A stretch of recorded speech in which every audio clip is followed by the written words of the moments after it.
Hi friends, media ಜಗತ್ತಿಗೆ ಸ್ವಾಗತ.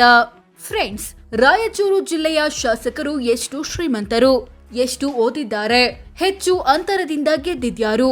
ಈ ಪಟ್ಟಿಯಲ್ಲಿ ಬಸನಗೌಡ, ದದ್ದಲ್, ಕರೆಮ್ಮ ಮುಂತಾದವರು ಎಷ್ಟನೇ ಸ್ಥಾನದಲ್ಲಿ ಬರ್ತಾರೆ ಅನ್ನೋದನ್ನ ಈ ವಿಡಿಯೋದಲ್ಲಿ ತೋರಿಸ್ತೀವಿ.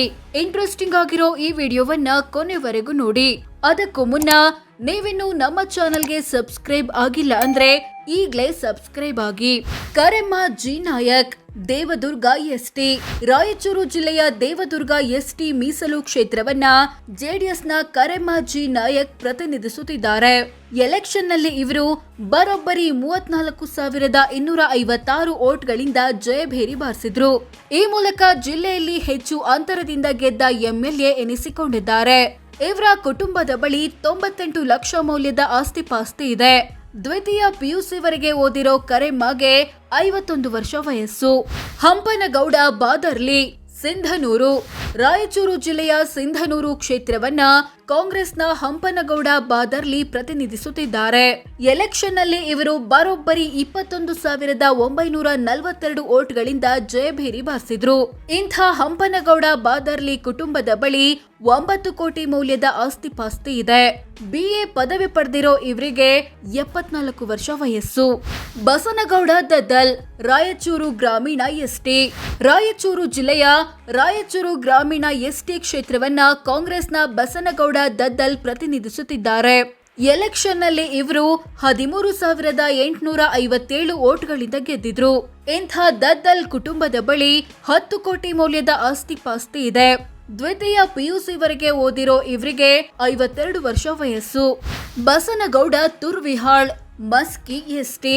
ರಾಯಚೂರು ಜಿಲ್ಲೆಯ ಮಸ್ಕಿ ಎಸ್ಟಿ ಕ್ಷೇತ್ರವನ್ನ ಕಾಂಗ್ರೆಸ್ನ ಬಸನಗೌಡ ತುರ್ವಿಹಾಳ್ ಪ್ರತಿನಿಧಿಸುತ್ತಿದ್ದಾರೆ. ಎಲೆಕ್ಷನ್ ನಲ್ಲಿ 13,053 ವೋಟ್ಗಳಿಂದ ಗೆದ್ದಿದ್ರು. ಇವರ ಕುಟುಂಬದ ಬಳಿ 3 ಕೋಟಿ ಮೌಲ್ಯದ ಆಸ್ತಿ ಇದೆ. 10ನೇ ತರಗತಿವರೆಗೆ ಓದಿರೋ ಬಸನಗೌಡ ತುರ್ವಿಹಾಳ್ಗೆ 59 ವರ್ಷ ವಯಸ್ಸು. ಹಂಪಯ್ಯ ನಾಯಕ್, ಮಾನ್ವಿ ಎಸ್ಟಿ. ರಾಯಚೂರು ಜಿಲ್ಲೆಯ ಮಾನ್ವಿ ಎಸ್ಟಿ ಕ್ಷೇತ್ರವನ್ನ ಕಾಂಗ್ರೆಸ್ನ ಹಂಪಯ್ಯ ನಾಯಕ್ ಪ್ರತಿನಿಧಿಸುತ್ತಿದ್ದಾರೆ. ಎಲೆಕ್ಷನ್ ನಲ್ಲಿ 7,719 ವೋಟ್ಗಳಿಂದ ಗೆದ್ದಿದ್ರು. ಇವರ ಕುಟುಂಬದ ಬಳಿ 2.5 ಕೋಟಿ ಮೌಲ್ಯದ ಆಸ್ತಿ ಇದೆ.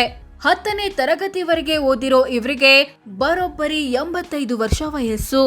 ಡಾಕ್ಟರ್ ಶಿವರಾಜ್ ಪಾಟೀಲ್, ರಾಯಚೂರು. ರಾಯಚೂರು ಜಿಲ್ಲೆ ರಾಯಚೂರು ವಿಧಾನಸಭಾ ಕ್ಷೇತ್ರವನ್ನ ಬಿಜೆಪಿಯ ಡಾಕ್ಟರ್ ಶಿವರಾಜ್ ಪಾಟೀಲ್ ಪ್ರತಿನಿಧಿಸುತ್ತಿದ್ದಾರೆ. ಎಲೆಕ್ಷನ್ ನಲ್ಲಿ 3,732 ವೋಟ್ಗಳಿಂದ ಗೆದ್ದಿದ್ರು. ಇವರ ಕುಟುಂಬದ ಬಳಿ 19 ಕೋಟಿ ಮೌಲ್ಯದ ಆಸ್ತಿಪಾಸ್ತಿ ಇದೆ. ಡಾಕ್ಟರ್ ಆಫ್ ಮೆಡಿಸಿನ್ ಸ್ನಾತಕೋತ್ತರ ಪದವಿ ಪಡೆದಿರೋ ಇವರಿಗೆ 53 ವರ್ಷ ವಯಸ್ಸು. Manappa D Vajjal, Lingasugur SC. ರಾಯಚೂರು ಜಿಲ್ಲೆಯ ಲಿಂಗಸೂಗೂರು ಎಸ್ಸಿ ಕ್ಷೇತ್ರವನ್ನ ಬಿಜೆಪಿಯ ಮಾನಪ್ಪ ಡಿ ವಜ್ಜಲ್ ಪ್ರತಿನಿಧಿಸುತ್ತಿದ್ದಾರೆ. ಎಲೆಕ್ಷನ್ ನಲ್ಲಿ ಇವರು 2,809 ವೋಟ್ಗಳಿಂದ ಗೆದ್ದಿದ್ರು. ಇವರ ಕುಟುಂಬದ ಬಳಿ 30 ಕೋಟಿ ಮೌಲ್ಯದ ಆಸ್ತಿಪಾಸ್ತಿ ಇದೆ. 6ನೇ ತರಗತಿವರೆಗೆ ಓದಿರೋ ಮಾನಪ್ಪ ಡಿ ವಜ್ಜಲ್ಗೆ 60 ವರ್ಷ ವಯಸ್ಸು. ಹೀಗೆ ರಾಯಚೂರು ಜಿಲ್ಲೆಯ ಒಟ್ಟು 7 ವಿಧಾನಸಭಾ ಕ್ಷೇತ್ರಗಳ ಪೈಕಿ 4 ಕ್ಷೇತ್ರಗಳನ್ನ ಕಾಂಗ್ರೆಸ್ ಎಂಎಲ್ಎಗಳು ಪ್ರತಿನಿಧಿಸುತ್ತಿದ್ರೆ 2 ಕ್ಷೇತ್ರಗಳಲ್ಲಿ ಬಿಜೆಪಿ ಮತ್ತು 1 ಕ್ಷೇತ್ರದಲ್ಲಿ ಜೆಡಿಎಸ್ ಎಂಎಲ್ಎ ಇದ್ದಾರೆ. ಎಲ್ಲ 7 ಎಂಎಲ್ಎಗಳ ಆಸ್ತಿಪಾಸ್ತಿಯನ್ನ ಒಟ್ಟು ಸೇರಿಸಿದ್ರೆ 74 ಕೋಟಿ ಆಗುತ್ತೆ. ಬೇರೆ ಜಿಲ್ಲೆಗೆ ಹೋಲಿಸಿದ್ರೆ ಈ ಜಿಲ್ಲೆಯ ಶಾಸಕರು ಕಮ್ಮಿ ಆಸ್ತಿಪಾಸ್ತಿ ಹೊಂದಿದ್ದಾರೆ. ರಾಯಚೂರು ಜಿಲ್ಲೆಯ ನಂಬರ್ 1 ಎಂಎಲ್ಎ ಯಾರು? ಫ್ರೆಂಡ್ಸ್, ರಾಯಚೂರು ಜಿಲ್ಲೆಯ 7 ಶಾಸಕರಲ್ಲಿ ಹೆಚ್ಚು ಆಸ್ತಿಪಾಸ್ತಿ ಇರೋದು ಬಿಜೆಪಿಯ ಮಾನಪ್ಪ ಡಿ ವಜ್ಜಲ್ ಕುಟುಂಬದ ಬಳಿ 30 ಕೋಟಿ. ಕಮ್ಮಿ ಆಸ್ತಿ ಇರೋದು ಜೆಡಿಎಸ್ನ ಕರೆಮ್ಮ ಬಳಿ 98 ಲಕ್ಷ. ಹೆಚ್ಚು ಅಂತರದಿಂದ ಗೆದ್ದಿರೋದು ಕರೆಮ್ಮ, ಬರೋಬ್ಬರಿ 34,256 ವೋಟ್ಗಳಿಂದ. ಕಮ್ಮಿ ಅಂತರದಿಂದ ಗೆದ್ದಿರೋದು ಮಾನಪ್ಪ ಡಿ ವಜ್ಜಲ್ 2,809 ವೋಟ್ಗಳಿಂದ. ಹೆಚ್ಚು ಓದಿರೋದು ಬಿಜೆಪಿಯ Shivraj Patil, doctor of medicine ಸ್ನಾತಕೋತ್ತರ ಪದವಿ. ಕಮ್ಮಿ ಓದಿರೋದು ಮಾನಪ್ಪ ಡಿ ವಜ್ಜಲ್ 6ನೇ ತರಗತಿವರೆಗೆ. ಹೆಚ್ಚು ವಯಸ್ಸಾಗಿರೋದು ಕಾಂಗ್ರೆಸ್ನ ಹಂಪಯ್ಯ ನಾಯಕ್, ಬರೋಬ್ಬರಿ 85 ವರ್ಷ. ವಯಸ್ಸಲ್ಲಿ ಚಿಕ್ಕವರು ಕರೆಮ್ಮ ಜಿ ನಾಯಕ್, 51 ವರ್ಷ.